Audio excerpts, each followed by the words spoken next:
Qu'est-ce que la ZPD ou zone proximale de développement? Tout d'abord, c'est une théorie développée par Lev Vygotsky et concerne initialement le développement de l'enfant.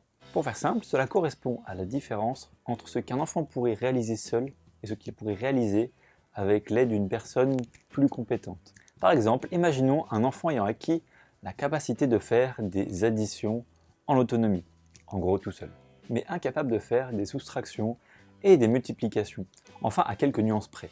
D'un côté, il est capable de faire des soustractions avec de l'aide, mais alors par contre, pour les multiplications, rien à faire. Aider ou pas, c'est pareil. Dans le cas présent, l'addition est dans la zone d'autonomie de l'enfant.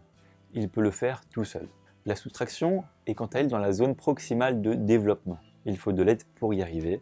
Et enfin, la multiplication est au-delà de sa limite d'apprentissage à ce moment précis de son développement. Cependant, à force d'accompagner l'enfant à acquérir la capacité de réaliser des soustractions, sa zone d'autonomie va progressivement augmenter. Il va pouvoir, petit à petit, réaliser des soustractions.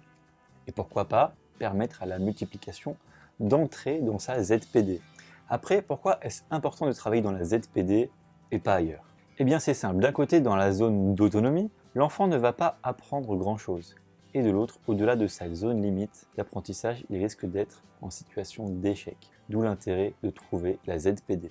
On peut également étendre cette théorie aux adultes sans problème. Après tout, on a tous une zone d'autonomie, une zone proximale de développement et une zone limite, tout cela plus ou moins développé en fonction des gens, bien sûr. De manière pratique, Jérôme Seymour Brunner propose 6 étapes appelées fonctions d'étayage à réaliser pour accompagner une personne dans un apprentissage quelconque au travers de la ZPD.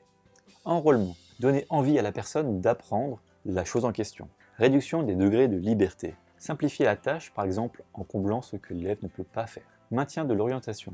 Aider l'élève à aller vers un objectif avec de la motivation. Parce que s'il se démotive, ça va être compliqué. Signalisation des caractéristiques déterminantes.